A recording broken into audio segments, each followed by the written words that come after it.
Assim seja. Rezar o Pai Nosso? Reza o Do Pai jeito que Nosso, você quiser. Edmilson? Do jeito que você quiser.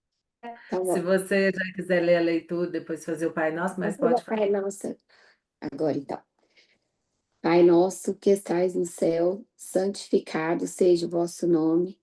Venha a nós o vosso reino. Seja feita a vossa vontade, assim na terra como no céu. O pão nosso de cada dia nos dai hoje. Perdoai as nossas ofensas, à medida que perdoamos os nossos ofensores. Não nos deixe errar novamente. Livra-nos de todo o mal, pois a ti pertence o reino, o poder e a glória pela eternidade. Assim seja. Assim seja. Pode fazer a leitura e sua explicação. Tá bom. Entretanto, não seria preciso crer que todo sofrimento suportado neste mundo seja necessariamente o indício de uma falta determinada. São, frequentemente, simples provas escolhidas pelo Espírito para acabar sua depuração e apressar seu adiantamento. Assim, a expiação serve sempre de prova, mas a prova não é sempre uma expiação. Mas provas ou expiações são sempre sinais de uma inferioridade relativa, porque o que é perfeito não tem mais necessidade de ser provado. Um espírito pode, pois, ter adquirido um certo grau de elevação, mas, querendo avançar ainda, solicita uma missão, uma tarefa a cumprir, da qual será tanto mais recompensado se sai vitorioso, quanto a luta tenha sido mais penosa. Tais são, mais especialmente, essas pessoas de instintos naturalmente bons, de alma elevada, de nobres sentimentos inatos, que parecem não ter trazido nada de mal de sua precedente existência, e que suportam, com uma resignação toda cristã, as maiores dores, pedindo a Deus para as suportar sem lamentações. Podem-se, ao contrário, considerar como expiações as aflições que excitam as queixas e compelem o homem à revolta contra Deus. O sofrimento que não excita lamentações pode, sem dúvida, ser uma expiação, mas é o indício de que ele foi antes escolhido voluntariamente do que imposto, e a prova de uma forte resolução, o que é um sinal de progresso. Aí eu fiz aqui um resuminho, né, do que eu entendi, mas eu já tenho uma pergunta, uma parte. Nem todo sofrimento é uma punição por faltas passadas, né? Muitas são provas escolhidas pelo próprio Espírito para acelerar o seu progresso e a sua purificação. Uma expiação sempre é uma prova, mas não necessariamente, né? Toda prova é uma expiação. Provas e expiações indicam que o espírito ainda não está totalmente evoluído. Os espíritos mais elevados aceitam as dificuldades com mais fé e coragem, sem revolta. Já o sofrimento, que vem acompanhado das queixas e uma revolta contra Deus, né, contra a vontade de Deus, caracteriza mais a expiação. O sofrimento aceito com serenidade é sinal de um progresso espiritual. Aí eu fiz só uma observação aqui, que a expiação é um processo de resgate, uma reparação contraída pelo espírito em vidas passadas, consequências de erros, faltas, que exigem um resgate, né? Eu anotei isso. E a minha dúvida já é ali do inicinho, que fala sobre que muitas são as provas escolhidas pelo próprio Espírito para acelerar o seu progresso e purificação. Eu queria entender essa escolha do próprio Espírito, como que o Espírito pode fazer esse tipo de escolha, querer mais provas para ele conseguir um progresso mais rápido. Como que ele consegue isso?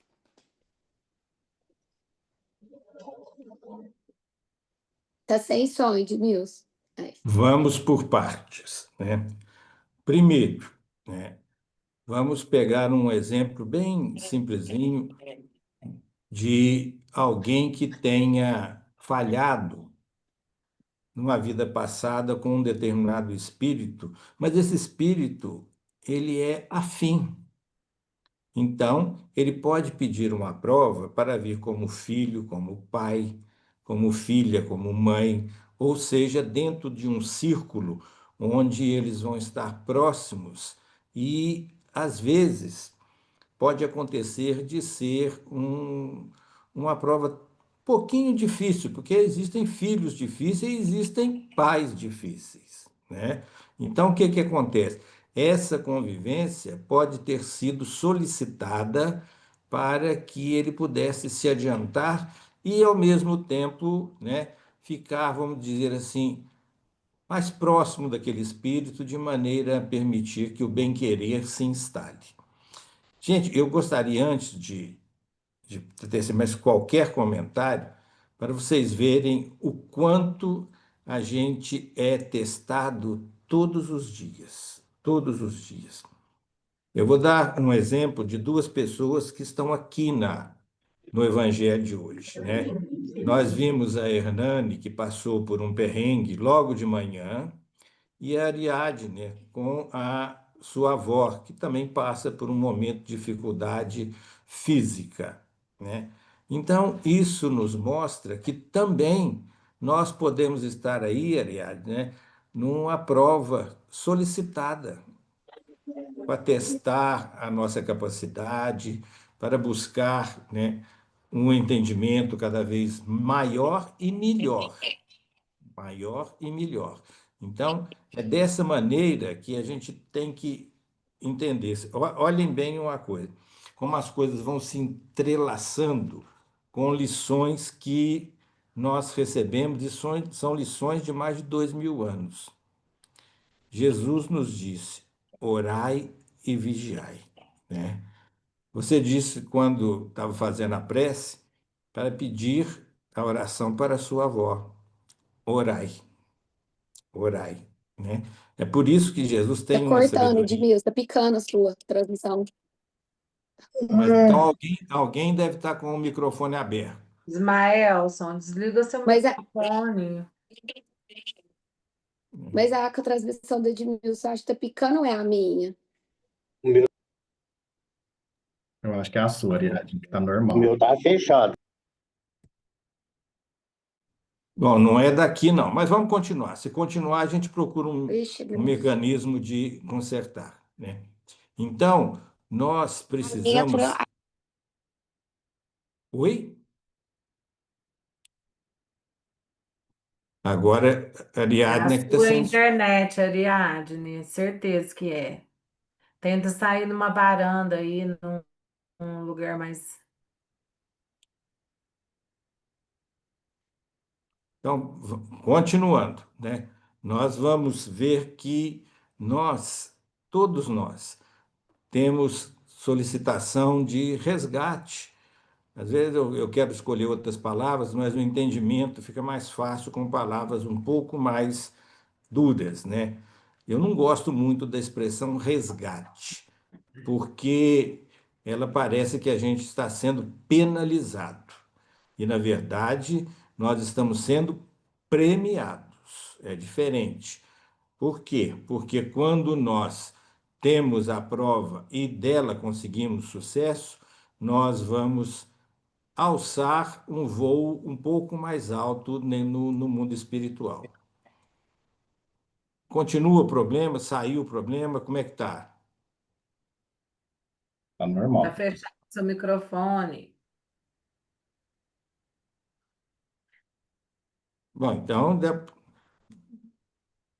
Seu alguém quer microfone, perguntar alguma coisa Ariadne, só para nós tá fechado. testarmos? Eu acho que Gente, agora melhorou. Eu acho que melhorou. Eu ah, tava muito longe da internet. Agora eu cheguei, ah, mudei de quarto aqui. então melhor, Pode né? falar, pode Melhor. falar. Então, dando continuidade, nós vamos ver aqui que esse texto, embora pequeno, ele vem desmistificar uma coisa que grande parte dos dirigentes espíritas adoram falar, adoram, né?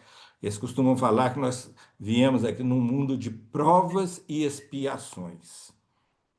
Olhem bem o texto. Fala assim, entretanto, né, não se deve pensar que todos os sofrimentos suportados nesse mundo sejam necessariamente a indicação de uma determinada falta, ou seria uma expiação. Então, nós precisamos buscar entendimento no texto. E o texto nos mostra isso, né? Que nós, muitas das vezes, estamos agrupados em determinado mundo social para que nós possamos ser, vamos dizer, buscar exemplificar a doutrina e também os bons exemplos. Quantos não são aqueles que são exemplos dentro do seu grupo familiar, dentro do seu grupo social? Às vezes passam até despercebidos, porque existem alguns que. Gente, eu vou usar uma expressão, né, muito falada na roça, né? O povo da roça fala que a garninzé, uma galinha pequenina, bota um ovo e faz um barulho no terreiro terrível, né? Enquanto a pata bota um ovo muito maior e fica tudo em silêncio. Às vezes, né, nós notamos que algumas pessoas fazem uma coisa pequenina, pequenina, nina, nina. Aí o que que acontece? Ela propaga aquilo como se tivesse feito um tsunami de bondade, ao passo que outros fazem muito mais, mas não ficam propagando. Então, nós precisamos ver que cada um é um semideus nesse mundo. Cada um é um semideus. Alguém quer perguntar mais alguma coisa? Eu Eu. acredito. Então, pergunte. Todo, todo sofrimento indica alguma falta cometida da gente? Não, não, não, não, não. Nós vamos ver o seguinte: o que é que nós entendemos por sofrimento? Às vezes, né, podemos dizer que uma pequena contrariedade é interpretada por alguns como sofrimento. O meu entender, sofrimento seria uma coisa de difícil aceitação e por tempo prolongado. Um sofrimento. Uma pessoa que tem uma doença que o impede de andar e ele fica acamado, dependendo da boa vontade dos outros. É um sofrimento. Porque todos nós queremos ser independentes, todos nós queremos ter liberdade. Vocês querem ver um sofrimento muito grande para o espírito? Alguém me daria um exemplo disso? Para o espírito encarnado, então para a alma.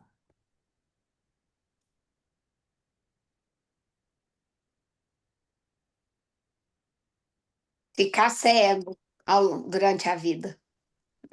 Pode ser um, pode ser um. Mas existem outros até maiores. Vocês querem ver uma pessoa totalmente dependente ao longo da sua vida? Pode ser por idiotia, pode ser por um problema encefálico, vai por aí afora. Isso é sofrimento. Mas o cego, eu queria um exemplo para o espírito. O cego, né, é um sofrimento muito mais pessoal, né? Mas se a gente pegar alguém que está em estado de coma, né, num hospital ou num leito familiar, tanto faz, né? E o espírito está ali assistindo a tudo aquilo. Então, o espírito está em sofrimento junto com o corpo humano. Olhe bem o que isso significa. O espírito poderia, né, se sentir em condições de se libertar o mais rápido possível. Então, tem coisas difíceis de serem. Isso, para mim, é um verdadeiro sofrimento. O outro a gente poderia dizer que é um mal-estar passageiro, né? Vamos lá, gente, temos coisas a esclarecer.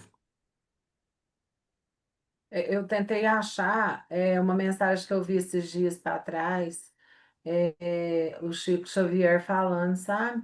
que os espíritos mais elevados, eles escolhem as provas difíceis. Então, como que é essa escolha? Como assim? Como que vai saber, gente? Eu fico você assim, sem saber o Gente, que pensa. o Chico nunca dava exemplos buscando em si o exemplo, né? Vamos colocar o seguinte: olhem a evolução do Chico, o exemplo que ele deu ao longo da sua vida inteirinha, e ele nunca saiu propagando, sempre foi criticado por uma grande parte das outras religiões e até mesmo por uma parte dos espíritas, que queriam que ele se revoltasse. Então, sofrimento é uma coisa de difícil interpretação, porque o Chico nunca se sentiu em sofrimento, mesmo quando passou por perrengues, né? Outro dia, em oportunidade de dialogar com ele, né, eu ainda brinquei e falei: Chico, todo mundo fala que você teve um espírito de luz na sua vida. Eu entendo que Emmanuel foi um sargento. Ele riu e disse: já ouvi você falar isso, né? Para mim foi uma surpresa muito grande ele ter ouvido. Outra coisa, ele mesmo respondeu que se não fosse a severidade de Emmanuel, que ele poderia ter fracassado na sua missão. Vocês lembram que Emmanuel disse a ele três coisas, né? Disciplina, disciplina e disciplina. Ele falou que se não fosse por isso, com certeza ele não teria dado bom termo à sua missão. Então é muito bom a gente ver essas coisas. Serve de exemplo para nós. Marcinho, onde anda você, Marcinho?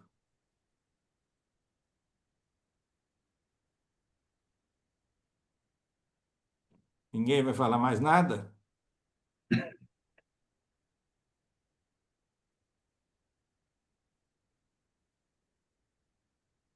Daniele sempre fica quietinha lá no canto.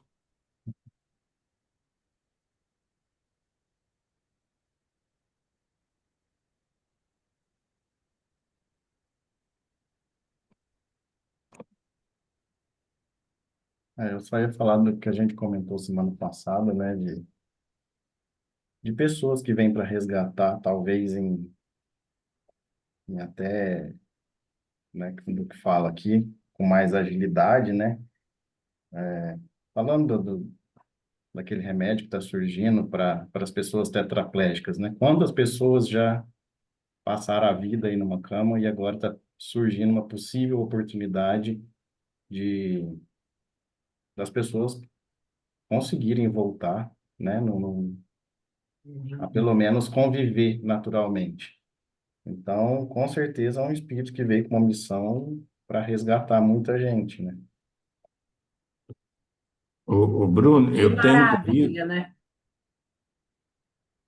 eu tenho comigo que, às vezes, os espíritos que erraram bastante no passado solicitam ou são direcionados, né, a virem como cientistas para descobrirem medicação que venha aliviar o sofrimento de centenas de milhares e às vezes até de milhões de pessoas. É o caso das vacinas, né? Então nós vamos ver que o erro passado pode ser, né, tão bem atenuado que ele vai trazer a esse espírito o bem-estar quase que eterno. Então, aí nós podemos falar assim, da bondade e da justiça de Deus, né? Porque às vezes, se nós errarmos, como muitos já erraram, tirando dezenas ou centenas de vidas, se nós fôssemos resgatar uma a uma, nós levaríamos milhões de anos. Então, a oportunidade do resgate para muitos é tão importante que resolve uma coisa que poderia levar milhares de anos. Ô, Edmilson, uma dúvida. Em verdade, as tecnologias elas não vêm do plano espiritual para cá?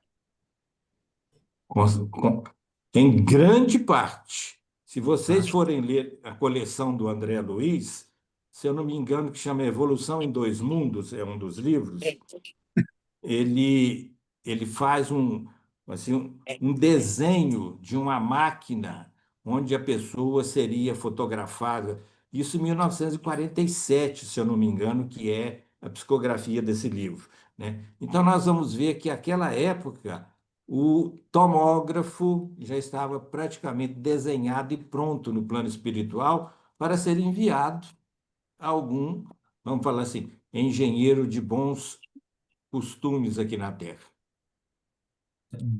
obrigado. Eu já ouvi, Edmilson, eu não lembro nem se foi lá no centro mesmo.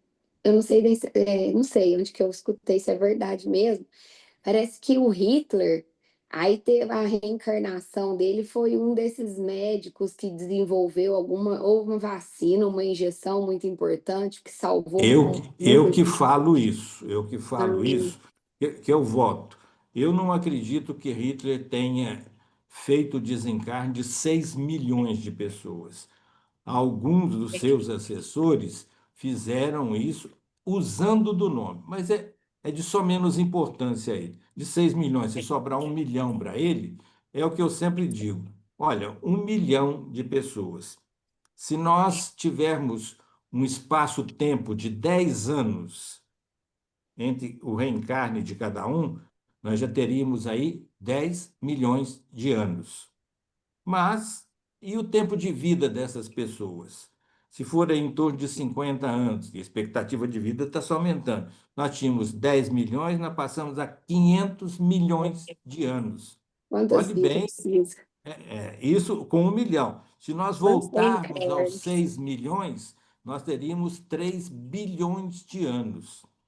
Olhe bem o quanto isso se tornaria difícil. Então, Deus dá a ele a oportunidade de vir como um cientista para descobrir Salvar. uma vacina, alguma coisa que vai fazer um resgate aí com milhões de pessoas. Gente, 21 e 24, quem vai fazer a fluidificação da água? Todo mundo fica quietinho, né? Então, não tem outro jeito senão nominar, né?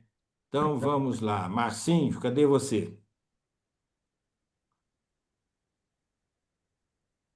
Achou.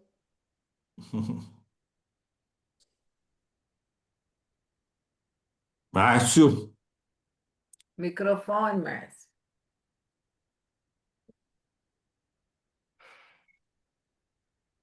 Não. Marcinho, o microfone ainda Ele está tá fechado. aí. Clica na tela e no microfone. Então, faz você, Bruno, você que já está na tela aqui. Pronto, já Não, ele abri. conseguiu, ele Ah, conseguiu. apareceu. Apareceu. Vai lá, Então Marcinho, vamos. faz a. Divino e amado Mestre Jesus,